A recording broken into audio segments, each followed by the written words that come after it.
All right, so get ready. We're diving deep into some seriously cool material today. And you guessed it, it's all about the green ray. The green ray, of We've course. got spiritual texts, metaphysical stuff, even some channeled messages. We're talking heart chakra vibes. It's going to be quite a journey. It is. And even though the term green ray doesn't actually pop up in these sources directly, Really? yeah, but there's still so much we can unpack about, the concepts it's all about, especially love and the heart chakra, all within the framework of these texts. Oh, I love a good challenge. Yeah. So let's kick things off with the raw material. Okay. And that whole law of one concept, it's always intrigued me, but to be honest, I sometimes struggle to really wrap my head around it. Oh, it's definitely some deep stuff. The law of one essentially says that everything, and I mean everything, is one. Like interconnected, all part of the creator experiencing itself. Okay, I can kind of get on board with that. Yeah. But then it talks about these distortions of the law of one. Right. And the word distortions kind of makes it sound like something went wrong. Yeah. But I thought the whole point was that everything is exactly as it should be. That's a great question. I think the thing with the distortions is they're not like errors, It's more like intentional steps away from absolute unity, and they're actually necessary for creation to even happen. Like imagine the creator saying, okay, let's see what happens when we throw in like individuality, free will, and, that whole experience of feeling separate. Okay, I can sort of see that. Yeah. So what are these distortions exactly? Well, the first distortion is free will. Free will. Yep. It's that choice the creator made to know itself, through all these individual experiences. And that's actually what creates the illusion of separateness. So it's like free will is that very first breath of creation, like leaping into individual experience. Exactly. You got it. And from free will, we get the second distortion, which is the logos, and that's intelligent energy. Okay. And here's where things get even more interesting, because the logos then manifests as the third distortion, light. Wait a second. Hold on. Light is a distortion. Yeah. That seems kind of counterintuitive. Yeah. Because we usually associate light with, like, goodness and purity. It does, right. But remember, in this whole cosmic context, even light is a step away from that absolute oneness. It's that energy that forms the very building blocks of the universe as we know it. So it creates the perfect setup for all these diverse experiences. So you're saying that light and darkness, good and bad, it's all part of this massive cosmic play of creation. You got it, exactly. And this all ties back to, the heart chakra, because it's through love and compassion that we figure out how to navigate this duality and, ultimately find our way back to that oneness. That's a beautiful thought. It makes me think about what Ra says about the role of love in all of this. Well, the raw material talks about these 75,000-year cycles that souls go through. So at the end of each cycle, we have this opportunity to basically graduate, right? Move up to a higher level of consciousness based on all the choices we've made. So it's kind of like a cosmic report card. Yeah. Based on how well we've learned about love and service to others. Exactly. You nailed it. And this is where our choices become so important. Okay. Rada describes 3 possible outcomes. 3. Yeah.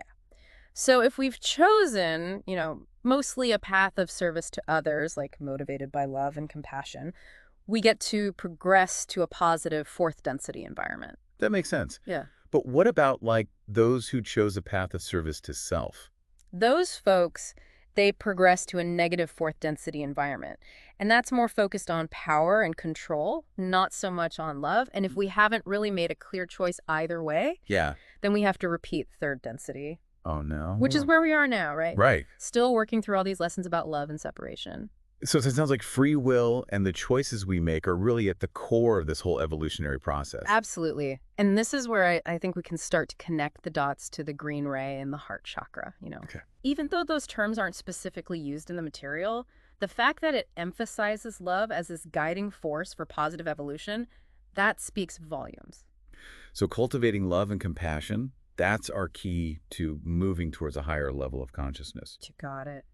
But what about other aspects of the heart chakra, like forgiveness and acceptance? Does Ra touch on those at all? They're not explicitly mentioned, but I think those concepts are kind of woven throughout Ra's teachings. Like, for example, that idea of accepting every part of ourselves, both the light and the shadow. That's essential for moving towards wholeness and unity. So embracing our flaws and imperfections, that's actually a step towards aligning with the law of one. Exactly. It's all about recognizing that even those so-called negative qualities, they're still part of the creator experiencing itself. Okay. It's through acceptance and compassion that we can integrate those parts of ourselves and move towards a more holistic understanding, you know? This is really starting to paint a much richer picture of the heart chakra and its role in our spiritual evolution. It is, isn't it? And we haven't even gotten to the channeled messages from Hayden yet. He's got some really powerful insights into the nature of love, especially when you compare human love with the creator's love. Ooh, now this is where it gets really interesting.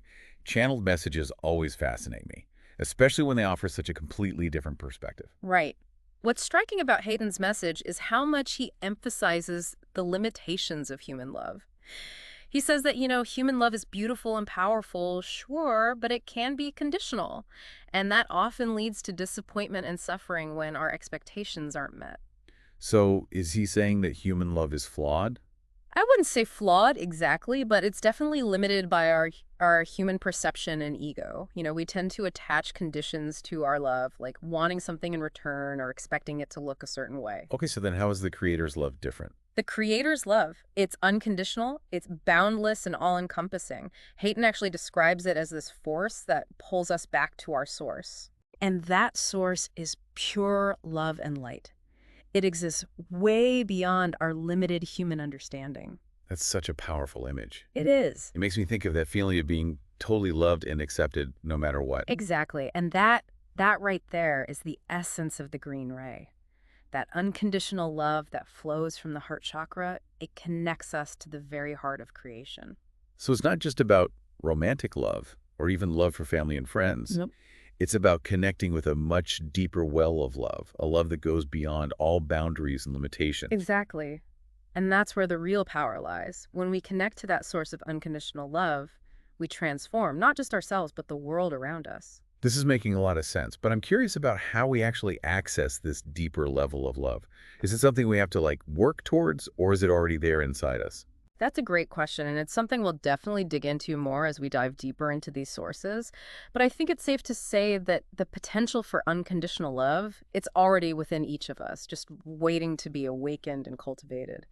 What really gets me is even though the sources don't specifically say green ray, the whole idea of love keeps popping up. It does, doesn't it? It's like this fundamental force that shapes everything. It's like woven into the fabric of the universe itself. Yeah, and not just any love either. We're talking about that unconditional, limitless love that Hayden keeps talking about. It makes you wonder if that's what the green ray is really all about. It's a really interesting thought, right? If you think about the green ray being connected to the heart chakra, which is all about love and compassion and connection, Right. then it makes sense that the green ray could be like a manifestation of that higher love. Okay, so maybe the green ray isn't so much a tangible thing, but more like an energetic frequency, a vibration of pure love that's just everywhere. Exactly. And that brings us back to those 75,000-year cycles and how important our choices are. It's like we're constantly adjusting ourselves to different frequencies based on whether we're choosing love or fear, service to others, or service to self.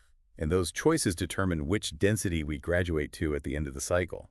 Wow, really makes you think twice about every little decision. It really does. But it's not about being perfect, or always making the right choice. It's more about being aware of what's motivating us and trying to align ourselves with that energy of love as much as we can. Yeah, but how do we actually do that, especially when the world feels so full of darkness and negativity sometimes?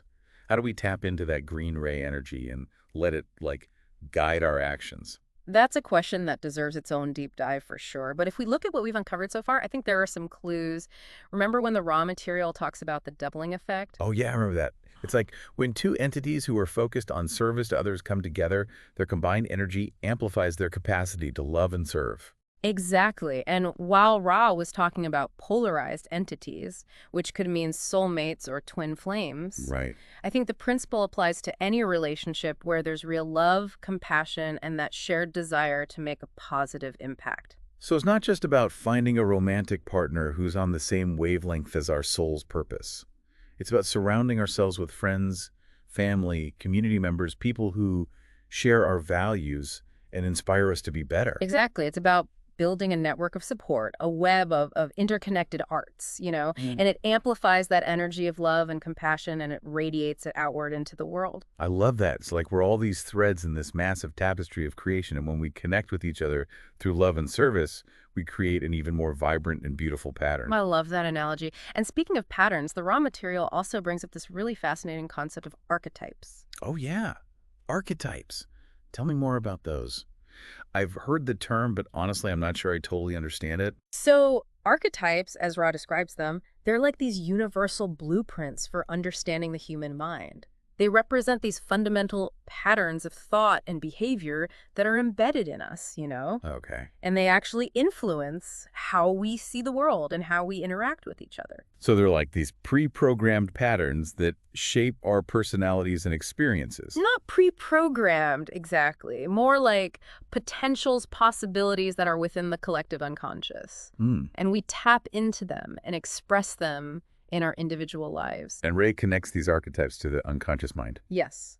Rhea calls the unconscious mind the potentiator. Potentiator. Yeah, it's like this massive reservoir of wisdom and creative potential just waiting to be accessed and brought into our conscious awareness. So it's like we have this treasure chest of insights and guidance inside of us, but we got to figure out how to unlock it. Exactly. And the conscious mind, which Rhea calls the reacher, plays a huge part in that process. It's through our conscious choices, our intentions, our willingness to explore the depths of ourselves. That's how we unlock that wisdom of the unconscious mind and integrate those archetypal energies. So how does all of this tie back into the green ray and the heart chakra? Well, if we think about the heart chakra as that center of love and compassion and connection, Right. it makes sense that to access the unconscious mind with all its potential for understanding and empathy, we need to cultivate those heart-centered qualities. So the more we open our hearts and cultivate love and compassion, the easier it becomes to tap into those deeper levels of wisdom and understanding within ourselves. Exactly. It's like the heart chakra becomes this portal, a gateway to the unconscious mind, allowing us to connect with this incredible wellspring of creativity, intuition, and guidance. That's a beautiful image. It makes me think of the heart as this bridge between our conscious and unconscious selves, connecting us to a deeper truth and a more expansive way of being. And that's the essence of the green ray, isn't it? It's all about bridging that gap between separation and unity, between the individual and the collective, the human and the divine. This is really starting to come together, Uh, but I'm still wondering about how we can actually apply these concepts in our daily lives. How do we translate this cosmic wisdom into practical action? that's a great question, and it's something we'll definitely explore further as we dig into the practical implications of the green ray. Welcome back. We're continuing our exploration of the green ray. We've been uncovering some pretty amazing insights from these sources, even though they don't directly mention the term itself, right? Right. We've been like piecing together this deeper understanding of what the green ray is all about by looking Yeah. at the concepts behind it. Love, compassion, connection, the heart chakra, all that good stuff. And how those qualities play such an important role in our evolution, spiritually speaking, both individually and as a collective. Exactly. It's like the green ray is this guiding light. It shows us the path toward unity within ourselves and with everything around us. I love that. But I'm still kind of stuck on the practical side of things. Yeah. Like, how do we actually use these insights to deal with the messiness of our everyday lives? That's a great question. I think the key is realizing that even the smallest acts of love and kindness can have this ripple effect, like influencing the consciousness of everyone. So it's not about waiting for some big, huge awakening or relying on other people to change things. It's about taking responsibility for our own energy and actions. Exactly. Every time we choose love over fear, compassion over judgment, forgiveness over resentment, Mhm. we're helping to shift that collective vibration. And that shift can actually show up in real, tangible ways, like it can affect our relationships, our communities, even world events. Absolutely.